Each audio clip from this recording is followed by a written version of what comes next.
All welcome to my channel Para Info World. तो आज हम लोग डिस्कस करेंगे इडियम्स एंड फ्रेजेस, जो कि काफ़ी इम्पोर्टेंट पार्ट रहता है इंग्लिश पेपर का काफ़ी एग्ज़ाम्स में, जैसे कि एसएससी, बैंक्स, एनडीए और ऐसे काफ़ी एग्ज़ाम्स में इडियम्स और फ्रेजेस काफ़ी इम्पोर्टेंट टॉपिक रहता है और उस पर क्वेश्चन आते हैं। तो वो हम पार्ट 2 में देखेंगे। अभी पार्ट 1 इसके पहले हमने कवर कर लिया। तो ये सब इम्पोर्टेंट इडियम्स और फ्रेजेस मैंने लिए हैं जो कि काफ़ी बार पूछे गए हैं या फिर पूछे जाने के चांसेस है।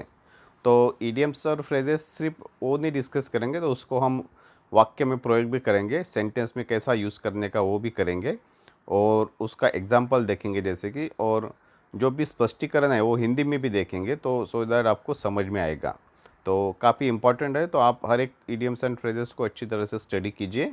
चलिए देखते हैं पहला इडियम्स, और उसके पहले जैसे मैंने लास्ट वीडियो में भी एक्सप्लेन किया था, वो देखते हैं इडियम्स और फ्रेजेस क्या है एग्जैक्टली। तो ये जैसे मैंने बताया, हर एक कॉम्पिटिटिव काफ़ी कॉम्पिटिटिव एग्ज़ाम में उनके इंग्लिश पेपर में इडियम्स और फ्रेजेस रहती ही है और ये काफ़ी इंपॉर्टेंट टॉपिक रहता है एग्ज़ाम में। तो अगर उसका अच्छी तरह से नॉलेज लिया, having good knowledge of EDM, तो आपको स्कोर काफ़ी अच्छी तरह से मिलता है। लेकिन मैं देखा है कि काफ़ी स्टूडेंट्स उसको डिफ़िकल्ट मानते हैं। तो ये डिफ़िकल्ट नहीं है, इजी करने के लिए क्या आवश्यक है वो देखते हैं। अभी नेक्स्ट पॉइंट क्या है, idioms are different words with different meaning and usage. इसका मतलब क्या है, ईडीएम्स में अगर कुछ वर्ड रहा तो उसका एज इट इज़ मीनिंग नहीं रहता है। जैसे कि इडियम्स में ट्री है, फॉर एग्जांपल ट्री है, ट्री यानी पेड़, तो ऐसा ट्री उसका मीनिंग डायरेक्टली पेड़ नहीं होता है। तो लेकिन तो ये एक बात ख्याल में आपको ख्याल में रखनी है, एग्जैक्टली उसका मीनिंग नहीं होता है ट्री का पेड़। तो उसका मीनिंग हमको ढूंढना पड़ता है, उसको मीनिंग ख्याल में रखना पड़ता है, ठीक है। तो एक एक पॉइंट आपको ख्याल में रखना है। अभी to understand idioms you should know meaning and usage of each item. जैसे मैंने बताया, idioms हम इजी तरीके से कैसे सॉरी सॉल्व कैसे ख्याल में रखने का वो देखेंगे। तो to understand idioms you should know meaning and usage of each item, ठीक है। तो उसका मीनिंग, उसका अर्थ जानना बहुत ज़रूरी है, और उसका यूसेज मतलब उसका एग्जाम्पल या फिर उसका वाक्य में प्रयोग करना बहुत ज़रूरी है, तभी आपको ख्याल में रहेगा। और वही हम आज ये वीडियो में भी देखेंगे, तो आपको वो समझ में आएगा। तो चलिए देखते हैं। पहला है बर्न द मिडनाइट ऑयल। अभी क्या है बर्न द मिडनाइट ऑयल, मतलब क्या है एग्जैक्टली उसका मीनिंग नहीं कि भाई आप बर्न मतलब क्या, जलाना, ऑयल को जला रहा है, ऐसा उसका मीनिंग नहीं है। लेकिन उस पर से हम ट्रिक लगा सकते हैं, लेकिन ठीक है अभी वो देखते हैं। उसका मीनिंग क्या है, वर्क और स्टडी हार्ड या फिर work late into the night. Burn the midnight oil, उसका मीनिंग क्या है, वर्क और स्टडी हार्ड या फिर work late into the night. तो आप ऐसा ट्रिक लगाना है तो लगा सकते हैं, जैसे कि वो बर्न द मिडनाइट ऑयल मतलब क्या है, काफ़ी देर रात तक भी वो ऑयल जला रहा है। और ऑयल किसके लिए जला रहा है, तो वो काफ़ी हार्ड वर्क कर रहा है, हार्ड स्टडी, बहुत ज़्यादा स्टडी कर रहा है, स्टडी करने के लिए ऑयल जला रहा है। या फिर काफ़ी कुछ उसको काम करना है, हार्ड वर्क करना है, तो उसके लिए ऑयल जला रहा है। ये ऐसा ट्रिक लगा सकते हैं, लेकिन ज़रूरी नहीं है ऐसा मीनिंग उसका ऐसा मीनिंग तो नहीं है, ट्रिक है ये सिर्फ। मीनिंग है वर्क और स्टडी हार्ड और work late into the night. चलो अभी मीनिंग उसका यूज इन सेंटेंस देखते हैं। एग्जाम्पल यहाँ पे दो लिया है, ऐसे ही हो गया ऐसा ज़रूरी नहीं है, आप काफ़ी कुछ सेंटेंस बना सकते हैं। मैं तो आपको रिक्वेस्ट करता हूँ कि आप एक पेपर पे हर एक इडियम्स और फ्रेजेस का 10-10 उसका सेंटेंस बनाइए, उसका वाक्य में प्रयोग कीजिए, तो आपको पूरी तरह से ख्याल में आएगा। और एटलीस्ट उसमें से एक आप वाक्य में प्रयोग मेरे कमेंट बॉक्स में लिख दीजिए, तो मुझे भी थोड़ा अच्छा लगेगा, encouragement मिलेगा। तो पहला use in sentence, Parag has an important exam next week. Parag को क्या है, बहुत इंपॉर्टेंट एग्ज़ाम है नेक्स्ट वीक में। तो he has already burning the midnight oil, मतलब क्या है, उसका काफ़ी इंपॉर्टेंट एग्ज़ाम है, तो उसके लिए वो ऑलरेडी उसने काफ़ी हार्ड वर्क करना स्टार्ट कर दिया है, बहुत ज़्यादा स्टडी कर रहा है, ठीक है। तो दूसरा देखते हैं, it is very big project and I had to burn the midnight oil to get it completed on time. मतलब मुझे काफ़ी बड़ा प्रोजेक्ट मिला है और वो कंप्लीट करने के लिए मुझे बर्न द मिडनाइट ऑयल, बहुत मतलब क्या है, बहुत बहुत ज़्यादा हार्ड वर्क करने की ज़रूरत है अभी, ठीक है। तो उसको कंप्लीट टाइम में कंप्लीट करने के लिए, ठीक है। तो नेक्स्ट देखते हैं out of the way. Next idiom का क्या है, आउट ऑफ द वे। तो आउट ऑफ द वे मतलब क्या है, अभी वो रास्ते पे नहीं चल रहा है, रास्ते से वो गाड़ी पे जा रहा है, वो रास्ते पे नहीं चल रहा है, रास्ते से नीचे जो खड़बड़ा रास्ता है, जो खड्डे वाला रास्ता है, उसमें से वो गाड़ी चला रहा है। ये ट्रिक के लिए बता रहा हूँ मैं, मीनिंग नहीं है। तो आउट ऑफ द वे मतलब क्या है, नॉट कॉमन और अनयूजुअल और फिर स्ट्रेंज। जैसे जैसे क्या है ना, वो गाड़ी चला रहा है, रास्ता अच्छा है, उसमें से नहीं चला रहा है, नीचे से चला रहा है, तो ये कॉमन नहीं है, तो आउट ऑफ द वे। तो चलिए देखते हैं। Use in sentence, they began their careers in out of the way places. मतलब उन्होंने करियर उनका स्टार्ट किया लेकिन ऐसी जगह पे किया कि जनरली कोई जाता नहीं है, तो out of the way places, ठीक है। या फिर his test in music is a bit out of the way. वो म्यूज़िक में उसका जो भी वो पसंद है वो काफ़ी कुछ अलग ही है है ना, अनयूजुअल है, जनरली लोगों की ऐसे पसंद नहीं रहती है, तो ये आउट ऑफ द वे। फिर या फिर ऐसा भी बोल सकते हैं, he is doing the work out of, he is completing the task by doing out of the वे, ठीक है। ऐसे काफ़ी सेंटेंस हो सकते हैं, आप ज़रा सोचिए और नए नए सेंटेंस बनाइए। तो नेक्स्ट है to cry for the moon. ये तो जैसे यहाँ पे मैंने दिया ask in exams many times, ये मैंने काफ़ी टाइम्स ये देखा है, काफ़ी कुछ क्वेश्चन में ये क्वेश्चन, ये इडियम्स और फ्रेज में देखा ही है, to cry for the moon, ठीक है। तो अभी उसका ट्रिक लगाना है, तो क्या है, अब मून बूंद क्या है, एक चांद, चांद को मिलाना मतलब बहुत मुश्किल बात है ना, टू क्राई फॉर, और वो उसको चाहता है कि मून उसको मिले, चांद मिले, तो वो पॉसिबल नहीं है, बराबर। To cry for the moon, ये ट्रिक है। उसका मीनिंग है to wish something very difficult और इम्पॉसिबल। जैसे मैंने बताया, मून को लेना मतलब काफ़ी मुश्किल है, पॉसिबल ही नहीं है ना अब हमारे लिए, तो उसका ऐसा ट्रिक लगा सकते हैं, मीनिंग है to wish something very difficult और इम्पॉसिबल। काफ़ी डिफ़िकल्ट वो चाहता है काम, ठीक है। तो उसका अभी सेंटेंस देखते हैं। Thinking of buying aeroplane with so ordinary salary is to cry for the moon. जैसे कि मेरा एक फ्रेंड है, वो एरोप्लेन ख़रीदना चाहता है, लेकिन उसकी सैलरी बहुत ही कम है, तो thinking of buying aeroplane with so ordinary salary is to cry for the moon, बराबर। वो तो ले तो नहीं पाएगा, तो लेकिन वो सोच रहा है, तो इसलिए to wish something very difficult और इम्पॉसिबल, ये डिफ़िकल्ट है उसको, इम्पॉसिबल है एरोप्लेन खरीदना, बराबर ना, इसलिए cry for the moon. Next है अ मैन ऑफ स्ट्रॉ, ठीक है, अ मैन ऑफ स्ट्रॉ। अभी इसका मीनिंग क्या हो सकता है, स्ट्रॉ मतलब क्या है, आपने जूस पीते हुए देखा रहेगा, स्ट्रॉ, स्ट्रॉ काफ़ी वीक रहता है, बराबर ना, बहुत ही पतला रहता है और वीक रहता है, तो ये आप ट्रिक लगा सकते हैं। Someone who has a weak character, है ना। वीक कैरेक्टर मतलब क्या है, उतना स्ट्रांग नहीं है, स्ट्रांग मतलब हेल्थ से नहीं है, कैरेक्टर से। अ वीक पर्सन, या फिर दूसरा मीनिंग है उसका अ वीक पर्सन। अगेन यहाँ पे बोल रहा हूँ मैं, ये हमारा हेल्थ नहीं, वो मोटा है पतला है ऐसा नहीं देख रहे हैं, उसका कैरेक्टर जो है वो वीक है, स्ट्रॉ जैसा है। Use in sentence, I think he is a man of straw as he is easily control by others, बराबर है। तो काफ़ी वीक है उसका कैरेक्टर, तो उसकी उसकी वजह से क्या होता है, उसको अलग अलग लोग कंट्रोल करते हैं। I think he is a man of straw as he is easily controlled by others. दूसरा उसका सेंटेंस है, I don't think he will help you, he is just a man of straw. मुझे लगता नहीं कि वो आपको हेल्प करेगा, क्योंकि इतना बड़ा काम करने के लिए उसका हेल्प कर ही नहीं सकेगा, क्योंकि ही is just a man of straw, काफ़ी वीक पर्सन है, तो वो ये ऐसा बड़ा काम करने के लिए आपको हेल्प कर ही नहीं पाएगा, ठीक है। तो ये आपको ख्याल, मैं उम्मीद करता हूँ आपको ये समझ में आता रहेगा। अगर समझ में नहीं आता है तो प्लीज़ मुझे कमेंट बॉक्स में लिख दीजिए, मैं आपको और वापस समझाने की कोशिश करूँगा नेक्स्ट पार्ट में उसी तरह से, ठीक है।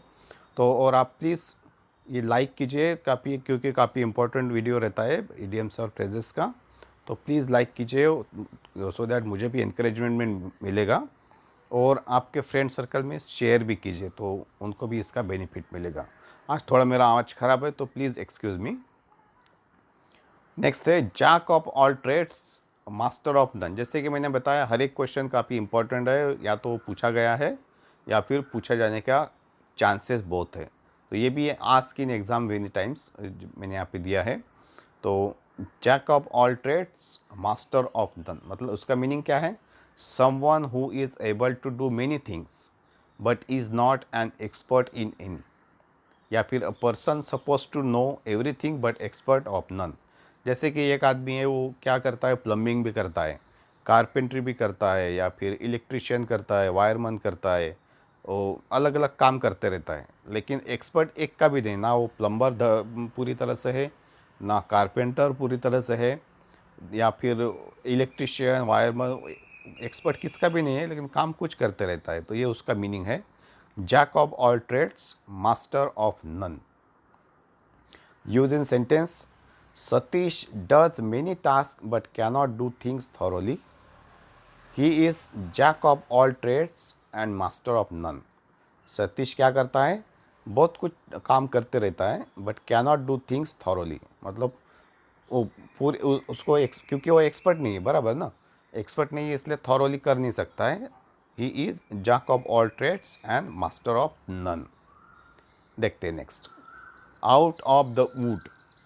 ठीक है, तो उसका मीनिंग देखते हैं, out of difficulties and danger, ये ख्याल में रखना है। आउट ऑफ द वुड मतलब क्या है, out of difficulties and dangers, या फिर नॉट हैविंग अ प्रॉब्लम और डिफ़िकल्टी एनी लॉन्गर, उसको अभी कुछ प्रॉब्लम ही नहीं है। आउट ऑफ डिफ़िकल्टीज़ हो गया, आउट ऑफ डेंजर हो गया, बराबर। हम काफ़ी बार ये शब्द यूज़ करते हैं, वो अभी डेंजर से बाहर आ गया, तो ये उसका मीनिंग है। तो use in sentence, we were worried about illness of Santosh but now he is out of the wood. Santosh काफ़ी बीमार था, तो हम लोग काफ़ी उसकी वरी कर रहे थे, मतलब चिंता कर रहे थे, but now he is out of the would, he is out of danger. ठीक है, नेक्स्ट है नो अवेल। तो नो अवेल का मीनिंग देखते हैं पहले, with very little benefit, efficiency, efficacy और इफेक्ट, और नो यूज़ और एडवांटेज। ठीक है, नो अवेल का मतलब क्या है, विथ वेरी लिटिल बेनिफिट, या फिर दूसरा उसको आपको ख्याल में रखना है, ऑफ नो यूज़ और एडवांटेज, मतलब ये काफ़ी उसका कम बेनिफिट मिलेगा, जो भी काम कर रहा है उसका कम बेनिफिट मिलेगा, या फिर उसको कुछ बेनिफिट मिलेगा ही नहीं, ऑफ नो यूज़ और एडवांटेज। तो देखते हैं, he has done a lot of efforts to save him but to no avail.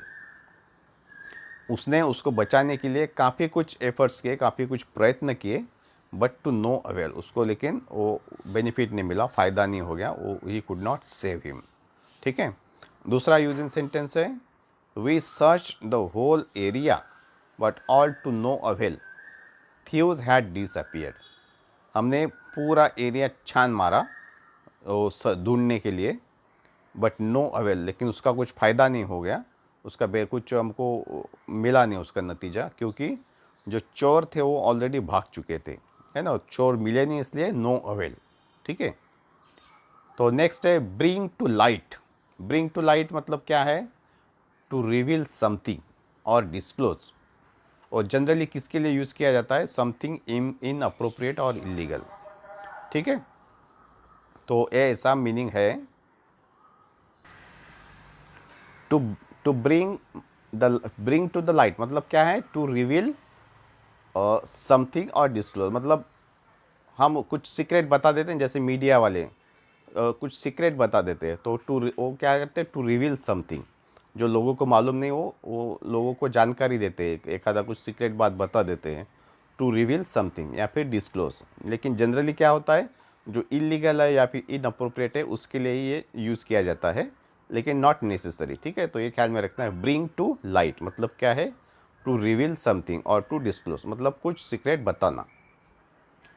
तो he may bring to light all your weaknesses to your mother, मतलब उसके माता जी को ये उसके वीकनेसेस जो भी है, या फिर कुछ उसके एडिक्शन है, जैसे कि दारू वगैरह जो भी पीता है, वो उसको मालूम, उसके मदर को मालूम नहीं है।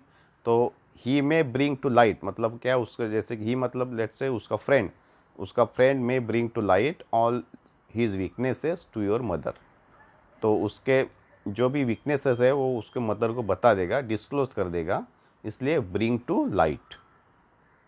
तो नेक्स्ट देखते हैं, at a snail's pace. At a snail's pace. Snail कैसा रहता है, बहुत ही धीरे चलता है, बराबर ना। ये यहाँ पे मैंने दिया है उसका चित्र, एट अ स्नेल्स पेस। तो उसका मीनिंग कैसा रहेगा, ये आपको चित्र ख्याल में रखो, वेरी स्लोली, बराबर है। स्नेल बहुत स्लो चलता है, इसलिए उसका मीनिंग क्या है, वेरी स्लोली। ईजी है वैसे। तो use in sentence, changes happens at a snail's pace in this organisation. ये कुछ मेरा कंपनी है, उसमें चेंजेस, नए नए चेंजेस बहुत ही स्लोली होते हैं, बहुत कम, मतलब ट्रेडिशनली ज़्यादा चलते हैं, और नई नई बातें काफ़ी स्लोली होती है, इसलिए एट ए स्नेल्स पेस। या फिर दूसरा है, traffic on the road was moving at a snail's pace, so I reached 1 hour late to the office. मैं ऑफिस में जा रहा था, लेकिन ट्रैफिक इतनी थी रोड पे कि वो काफ़ी धीरे धीरे चल रही थी, very slowly at a snail's pace. उसकी वजह से मुझे लेट हो गया ऑफिस में जाने के लिए। तो नेक्स्ट है, be on cloud nine. Be on cloud nine, ठीक है। बी ऑन क्लाउड नाइन मतलब क्या है, बी वेरी हैप्पी। काफ़ी वो आकाश में चला गया, ट्रिक लगाना है तो आकाश में चला गया, और क्लाउड नाइन, तो इसका मीनिंग क्या है, बी वेरी हैप्पी, बहुत खुश हो गया। When Ajay won the competition, he was on cloud nine. Ajay ने जब कंपटीशन जीता तो वो काफ़ी खुश हो गया, बहुत ही खुश हो गया, तो he was on cloud nine. या फिर दूसरा है, when Aryan was born I was on cloud nine. Aryan का जब जन्म हुआ, लेट्स से मेरा बेटा है, आर्यन का जन्म हुआ, तो इसलिए आई was on cloud nine, I was very happy. तो आज के इस वीडियो के लिए इतना ही। मैं गारंटी के साथ कहता हूँ कि ये जो काफ़ी हमने सेंटेंस देखे हैं, यूज़ देखे हैं, उसकी वजह से अगर आप अच्छी तरह से स्टडी करते हैं, ख्याल में रखते हैं, तो आपके मार्क्स कहीं नहीं जाएंगे इडियम्स और फ्रेजेस के। इसलिए आप बार बार इस वीडियो को रिपीट करके आप उसको स्टडी कीजिए और ख्याल में रखिए। कुछ मैंने ट्रिक बताने की कोशिश भी की, तो वो भी आपको बेनिफिट मिलेगा। तो ये इंग्लिश का जो मेरा वीडियो सीरीज़ है, उसके अलावा भी मेरे करंट अफेयर्स है, रीजनिंग है, तो और जनरल नॉलेज की भी है, जो काफ़ी काफ़ी अच्छे अच्छे वीडियोज़ है और इम्पोर्टेंट क्वेश्चंस है, तो वो भी आप रेफ़र कर सकते हैं। So thank you very much.